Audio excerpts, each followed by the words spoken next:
आना लाजमी होता है, ठीक है। लेकिन साउंड के लिए ऐसा नहीं होता। साउंड किसी भी हार्ड, ये बैरियर कोई भी रुकावट है हार्ड सरफेस से टकरा के पलट जाती है। सो इस तरह साउंड वेव का किसी भी हार्ड सरफेस के साथ टकरा कर पलट जाना क्या कहलाता है? रिफ्लेक्शन ऑफ साउंड वेव कहलाता है। अब इसी के साथ नेक्स्ट आपके पास आ जाता है इको, गूंज क्या होती है, ठीक है। तो इको यही रिफ्लेक्शन ऑफ साउंड होती है। अब जरा गौर से सुनना है 10th क्लास, ये हमने कहा है रिफ्लेक्शन ऑफ साउंड है, इको भी रिफ्लेक्शन ऑफ साउंड होती है। बट इको इस तरह आवाज़ का टकरा के किसी चीज़ के साथ पलट के दोबारा सुनाई देना इको कहलाता है, ठीक है।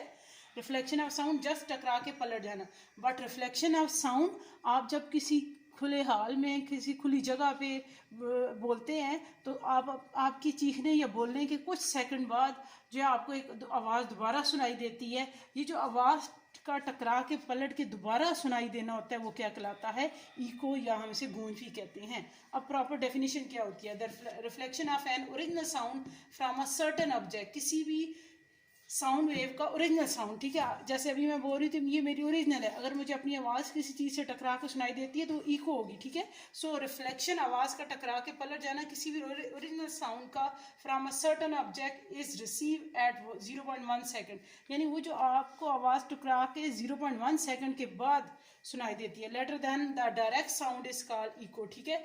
उस एक 0.1 सेकेंड के बाद जो आपको आवाज़ दोबारा सुनाई देती है वो क्या कहलाती है? इको कहलाती है। अंडरस्टैंड? आप किसी बहुत खुले मैदान में बोल रहे हैं, किसी बिल्डिंग, खाली बिल्डिंग में बोल रहे हैं, खुला सा कमरा है, हॉल है, उसमें बोल रहे हैं, तो वो जो आप चीखते हैं, उस चीखने के चंद सेकंड बाद जो आपको चीख या अपनी ओरिजिनल साउंड के बाद एक और साउंड सुनाई देती है वो क्या होती है? इको होती है। So echo can be use to estimate the distance of an object and velocity of sound itself. Echo हमारे पास किस लिए इस्तेमाल होती है? डिस्टेंस और वेलोसिटी फाइंड करने के लिए। अब जो डिस्टेंस कवर होता है, जो आवाज़, अगर यहीं से मैं इको की बात करूं तो इको में हमारे पास क्या होता है? ओरिजिनल साउंड जो होती है वो दोबारा सुनाई दे रही होती है। ओरिजिनल साउंड के बाद जो दूसरी आवाज़ दोबारा सुनाई देती है वो इको होती है, ठीक है। सो अब यहाँ पे अगर मैं बात करूँ इको की, ठीक है, तो इको में हमारे पास जैसे यहाँ पर है, ये मैं कहती हूँ कोई भी हार्ड सरफेस, ये जैसे एक बैरियर था ना, तो बैरियर से टकरा के पलट गई, ये रिफ्लेक्शन होगी।